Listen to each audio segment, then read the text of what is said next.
After coaching for 30 plus years, I've boiled it down to 3 mistakes that experienced or older golfers make with their driver. Number 1 is they set up like they're hitting an iron.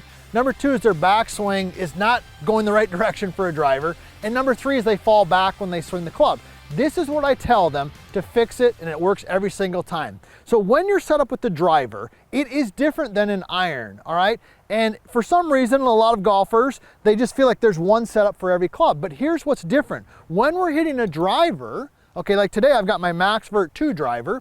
When you're hitting a driver, it's the only club where the ball is always on a tee. You hit an iron, the ball's on the ground. So the setup has got to be different, all right? So here's what you want to be looking at. When you hit an iron, you're kind of more on top of it. But with the driver, you want to be slightly tilted back and behind it. So here's what you're going to do. Go ahead and set your club behind it, all right? I've got my MaxVert 2 and I got that fairway finder on there so I can point it right down the center of the fairway.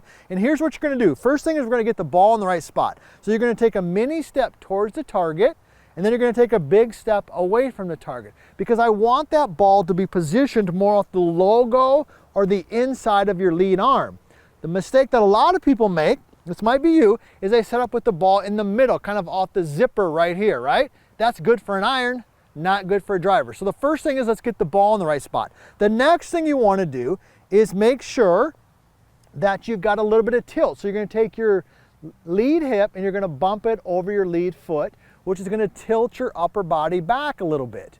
Okay, this helps you set up back and behind and underneath the golf ball versus with an iron when we're set more on top of it. Now, the third thing that I tell students in this setup position that they make a mistake a lot is that they got the handle too low. When you set up with the driver, I want that handle to rise just a little bit, okay? And when it rises or raises, I don't know what the right word is. If you know the right word, if you were an English major, put it in the comments. Listen, I'm just a golf guy. I'm not an English major, all right? But let us know which word is correct there.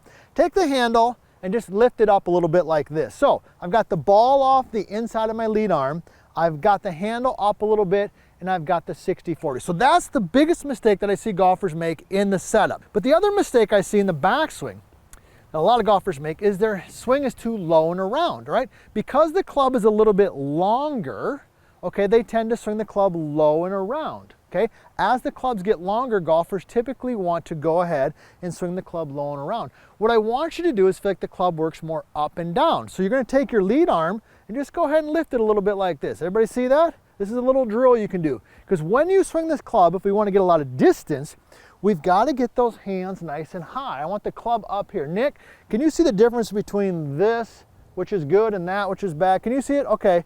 Nick gave me a thumbs up. Make sure you give us a thumbs up and be sure to hit that subscribe button and let us know where you're from in the comments. We love hearing that. Just lift it a little bit, okay? So when you turn and make your backswing, make sure you feel like your hands are nice and high, because all things being equal, if the hands are high versus low, you're going to hit the golf ball a lot longer. Okay, so that's how we get set up, and that is the backswing feel. Now, on the finish, I also want what I call the high handle. A mistake a lot of golfers make is when they finish their swing, they finish low and around this way. Okay, when you finish your swing, make sure you finish where the handle is nice and high like this, okay? Because when the handle works up through the strike zone, it allows you to hit slightly up on the golf ball, which is going to maximize your distance if you slice it. Pay attention. Here's a little tip for you. And then we're going to talk about the one feel you can take to the golf course. If you slice it, make sure when the handle works up that the club face, my main man Nick is behind the camera, he'll get this for us. We'll make sure that face rotates over just a little bit. Everybody see that?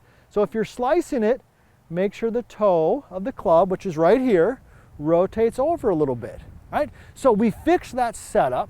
We've got the nice high hands on the backswing. We've got the high handle finish, and if we're slicing, we're rotating it over. But what if you just want to go to the golf course and you want just one simple feel? One simple feel. Well, here's what it is. When you finish your golf swing, especially with your driver, make sure that when you finish your swing, your knees are touching.